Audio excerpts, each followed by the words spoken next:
ele, um trabalhador, um jovem ou um estudante do ensino médio. A Bolsa Formação Estudante e Trabalhador, ela potencializa que aquelas iniciativas que nós falamos anteriormente, da Copa, do seguro-desemprego, venham fazer com que esse público possa se beneficiar imediatamente. Também temos uma nova iniciativa para a educação profissional, mas que já existia para o ensino superior, que é o financiamento estudantil. Anteriormente chamado de financiamento do ensino superior, ele com a lei do Pronatec é modificado.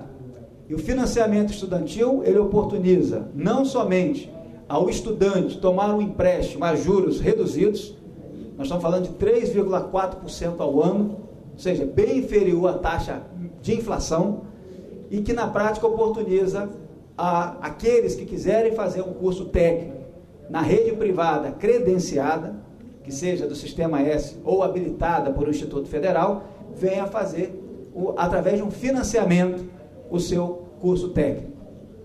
Da mesma forma, as empresas poderão tomar empréstimo a juros também reduzidos, para com isso capacitar os seus profissionais, quer seja em cursos técnicos ou cursos de formação inicial e continuada. E aqui nós estamos, isso em números, nós estamos falando dos cursos cuja carga horária mínima seja de 160 horas, ou cursos de carga horária mínima de 800 horas, que são os cursos técnicos. Da mesma forma, nós temos a expansão da Rede Federal de Educação Profissional, é mais uma das iniciativas do Pronatec, e aqui nós estamos falando que nessa gestão do governo federal, da presidenta Dilma, são 208 novas unidades em construção. Então, terminamos a segunda gestão do presidente Lula com 354 unidades e temos agora, nesses 4 anos, até 2014, o compromisso de criarmos mais 208 novas unidades. A expansão das redes estaduais via o Brasil Profissionalizado é também uma das iniciativas, como mencionamos anteriormente. A educação profissional e tecnológica à distância, né, algo que é muito importante, sobretudo para algumas áreas que nós temos no país, que se não trabalharmos com formas alternativas, utilizando adequadamente as tecnologias, será bem difícil, até porque você não tem densidade populacional em algumas regiões, para constituir uma escola com capacidade para 1.000 alunos ou 1.500 alunos. Então é importante termos uma rede que ela avance não só no nível presencial, utilizando seguramente as mídias e os meios tecnológicos que a educação à distância também provê, mas também potencializar a oferta nos espaços mais complexos em termos de oferta presencial, em função do deslocamento, né, e outras limitações. E temos também um outro aspecto que é significativo, que é um avanço que nós tivemos em 2008 e que está em vigência, né, com um processo de ampliação ainda, que é o chamado Acordo de Gratuidade com o Sistema S. Na prática significa que a receita compulsória líquida, ou seja, o recurso que é passado a esse sistema, o Sistema S, ele retorna para a sociedade sob a forma de matrículas gratuitas para estudantes de baixa renda. E aí nós estamos falando de matrículas gratuitas, o equivalente a 2/3 dessa receita.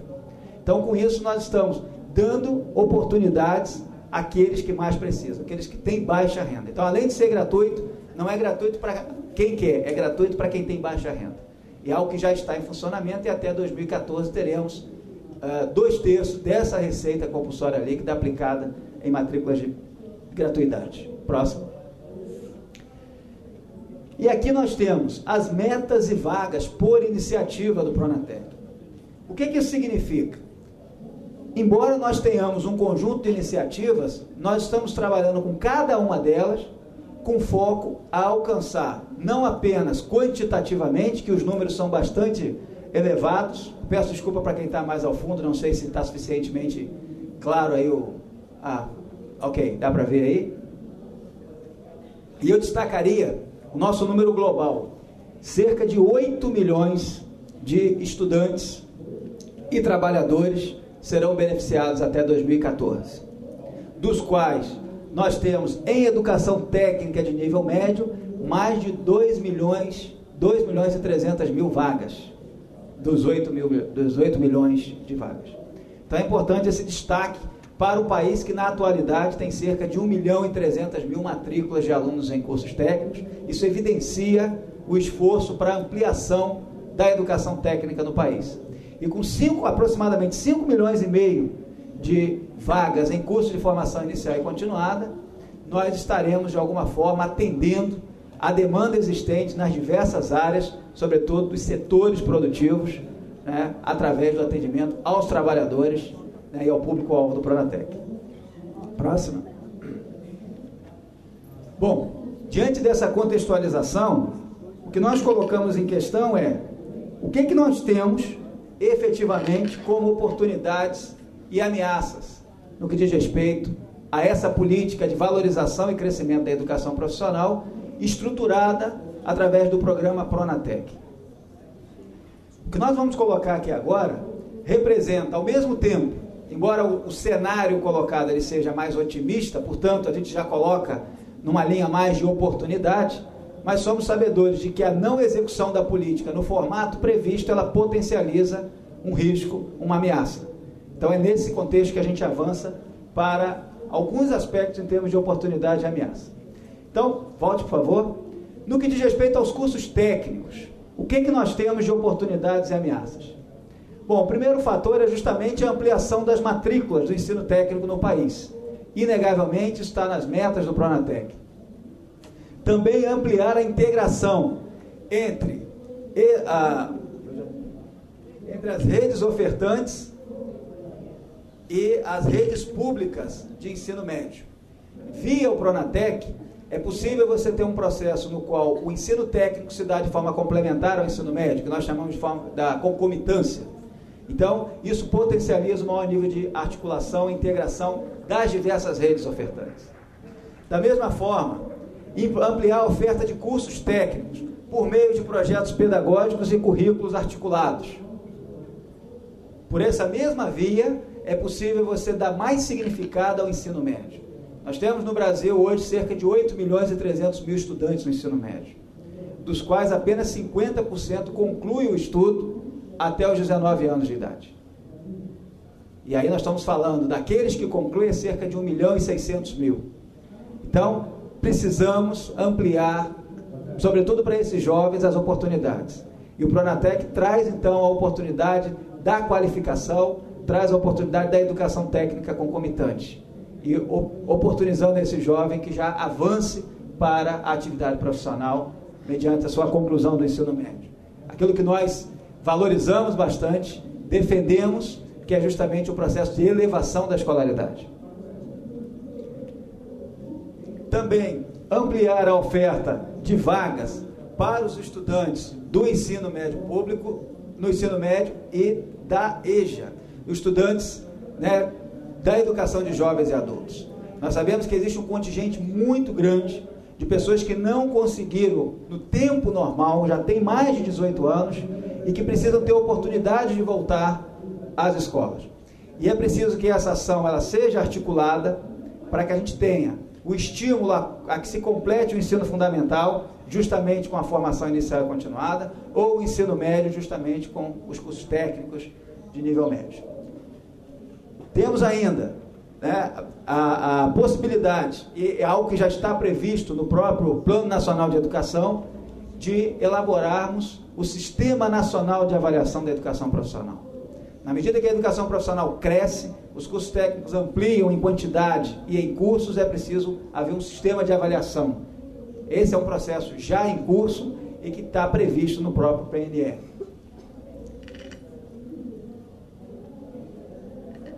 Bom, eu tenho dificuldade de ler aí, objetivamente eu não consigo mais ler.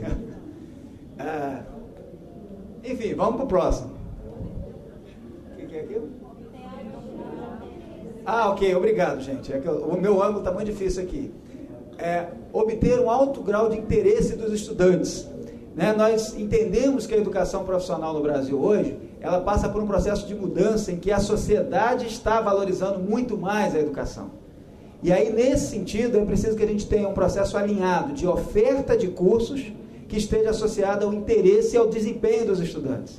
Então, a oportunidade para a educação técnica, ela está relacionada diretamente à efetividade em termos de interesse e êxito. É preciso que os estudantes queiram os cursos tenham aderência à realidade e, ao mesmo tempo, que eles logrem êxito ao concluírem os seus cursos e avançarem para a educação profissional. No que diz respeito aos cursos de formação inicial e continuada, nós também temos ali um conjunto de oportunidades e ameaças, a depender de como a política venha a ser desenvolvida. Temos que estar cientes e atentos a isso. Estimular, então, o público-alvo ao retorno à vida...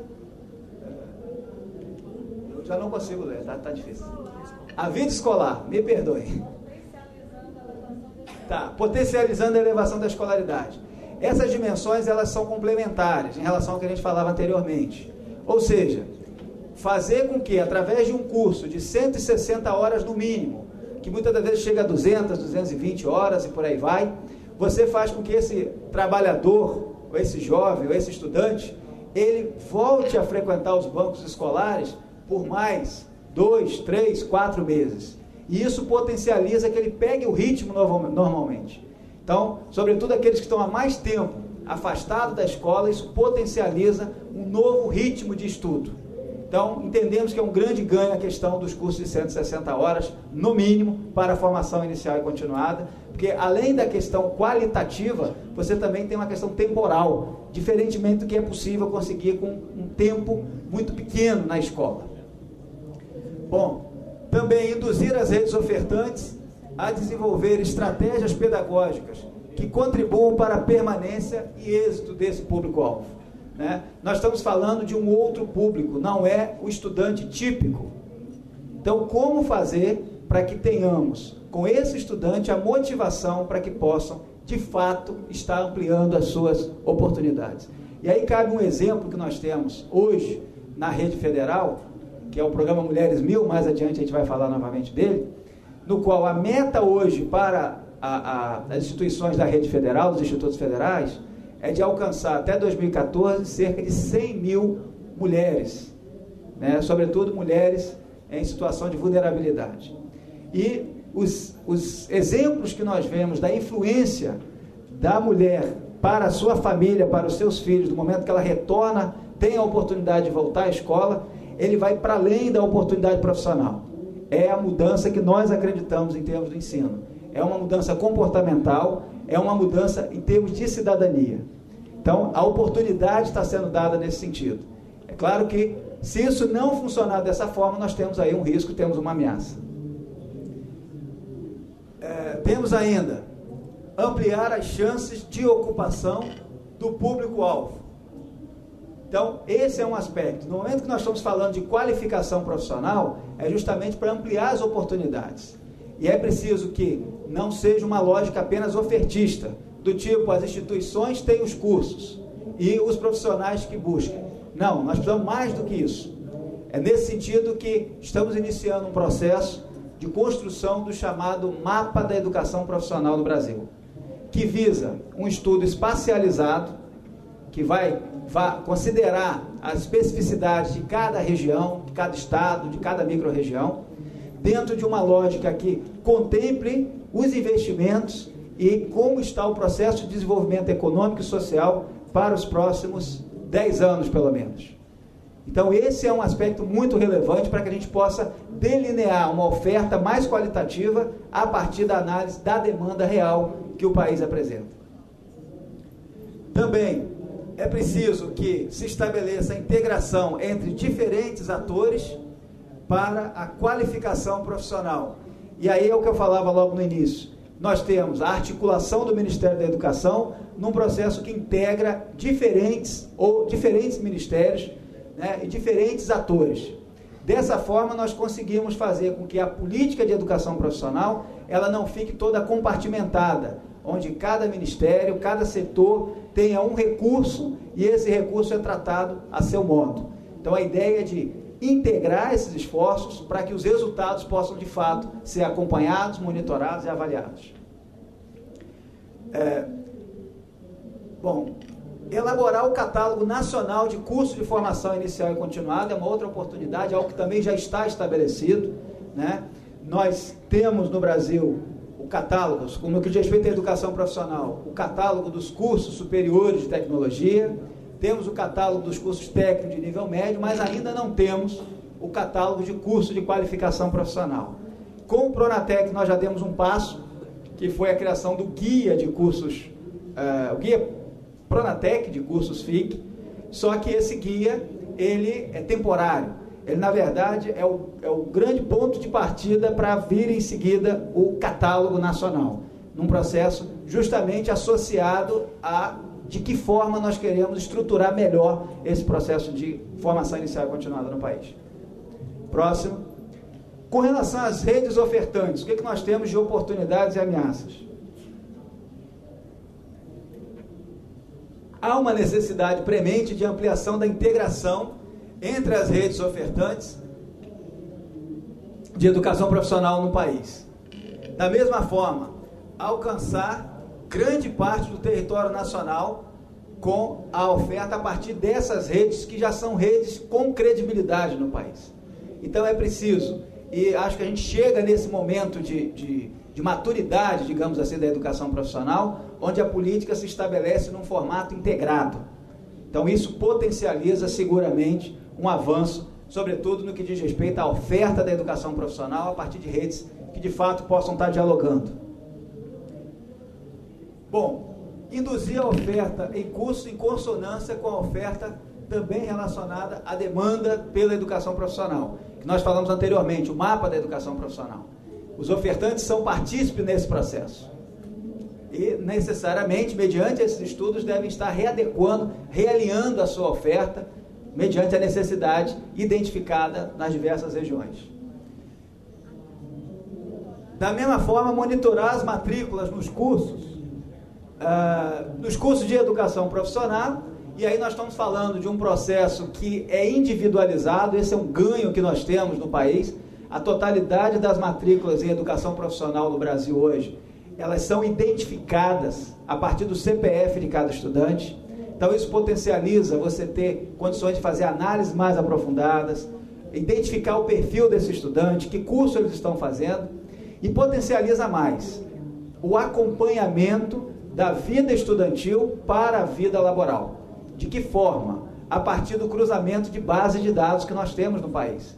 Por um lado, a base de dados educacional, da educação profissional, e por outro, a da ocupação que nós temos do Ministério do Trabalho e Emprego, né, que são a RAIS e o CAGED. Como ambos têm o CPF, que é um identificador único do cidadão brasileiro, então é possível fazer esse tipo de análise e dessa forma melhorar qualitativamente a forma com a qual nós vamos estar avançando em termos de educação profissional, sobretudo avaliando a sua efetividade. Da mesma forma, nós temos condições de acompanhar cada matrícula no âmbito do próprio Pronatec pelo SISTEC, que é o Sistema Nacional de Informações da Educação Profissional, que também nos permite fazer esse tipo de análise. Induzir a oferta de cursos em consonância com, isso já foi dito, já falamos, monitorar as matrículas. É o próximo então, por favor. Isso. Elevação da escolaridade. Né? Quais são as oportunidades que nós temos nesse contexto? Nós temos aqui ampliar a integração entre as redes ofertantes e as redes profissionais de ensino técnico para a educação. Me ajudem? Tá. E as escolas de ensino básico. Né? Então, reforçando o aspecto da concomitância como uma ação de elevação da escolaridade. Sobretudo no sentido de evitar que haja um processo de evasão no ensino médio. Também, estimular os benefícios da Bolsa Formação, beneficiários a concluírem o ensino fundamental e o ensino médio. Aí nós estamos falando sobretudo do EJA, da Educação de Jovens e Adultos, de forma que se tenha condição de avançar, induzindo a conclusão do ensino fundamental, induzindo a conclusão do ensino médio. Temos também que induzir as redes ofertantes a estabelecer estratégias pedagógicas de permanência e êxito. E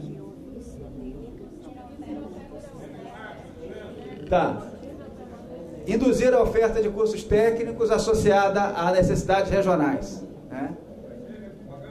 Próximo. Bom, o outro aspecto é a gestão centralizada. Nessa lógica, o que nós temos? A gestão articulada, como nós falamos anteriormente, nós temos a possibilidade, e de fato estamos fazendo, um processo no qual é identificado a forma como a demanda se estabelece para o país. Então, se você tem demandas para a Copa do eixo hospitalidade e lazer, é preciso que a rede ofertante possa estar atuando diretamente com seus cursos em termos de qualidade nesse espaço. Da mesma forma, o seguro-desemprego não pode ser apenas curso, tem que ser curso associado à necessidade específica.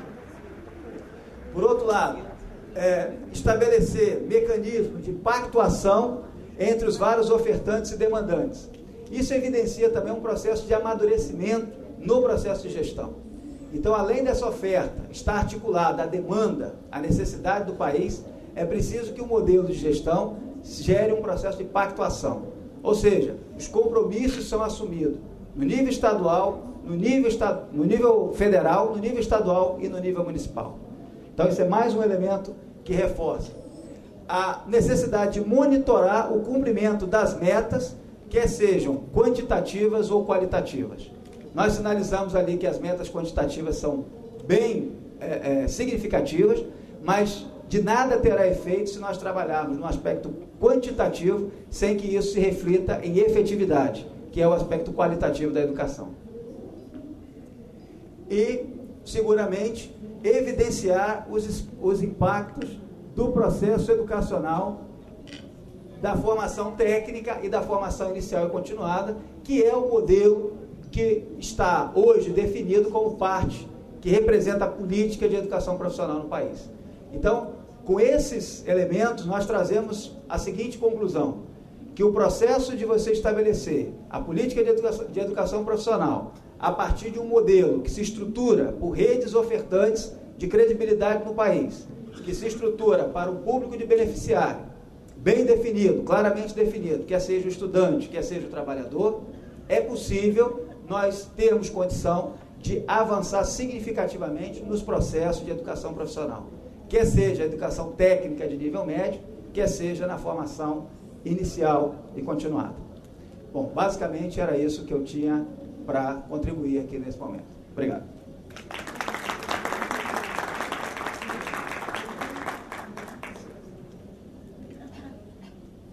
Bom, nós chegamos ao final das exposições. Nós estamos aqui há cerca de 3 horas e 20 minutos. E nós tivemos uma lógica nas exposições que foram feitas. Nós começamos com o professor Marcos, dando uma visão mais geral da reestruturação produtiva, inserindo dentro da crise do capital, da crise geral, da crise que se passa hoje no mundo. Então foi uma visão partindo de um campo mais global, digamos assim. E o nosso caminho, a partir daí nós tivemos 2 experiências, 2 países. A experiência que a professora Prisca falou, da França, e a experiência, o professor Segovia falou, da educação profissional na Espanha. E tivemos o professor Rodal, que fez uma série de considerações de caráter teórico e mesmo metodológico sobre a questão da educação profissional a partir da experiência dos trabalhadores, da experiência do Uruguai. E chegamos, do global, chegamos ao local. Eu fui ver ali, a maioria das perguntas é sobre o Pronatec. E é normal porque a experiência de vocês é onde vocês estão metidos, né? Possivelmente há algum tempo, e é a política pública do governo federal na área do eixo desse fórum. Eu gostaria de dizer algumas coisas, mas talvez ir para frente, porque nós ainda temos até 6h30, né? Então, vamos fazer agora o debate com a plenária. Já chegaram muitas questões aqui por escrito e nós estamos também, as 2 companheiras que estão ali, que vão estar com o microfone para quem quiser fazer pergunta direto, usar o microfone. Mas nós vamos tentar agora ler as questões, algumas questões de caráter mais geral, metodológico. Agora a maior parte das questões estão em cima do Pronatec, né? Podemos fazer assim? Vamos tentar ver as questões que chegaram para a mesa, enfim, ainda aberta a mais questões, e quem quiser usar o microfone é só falar com a moça, fazer um sinal, o microfone ela leva até o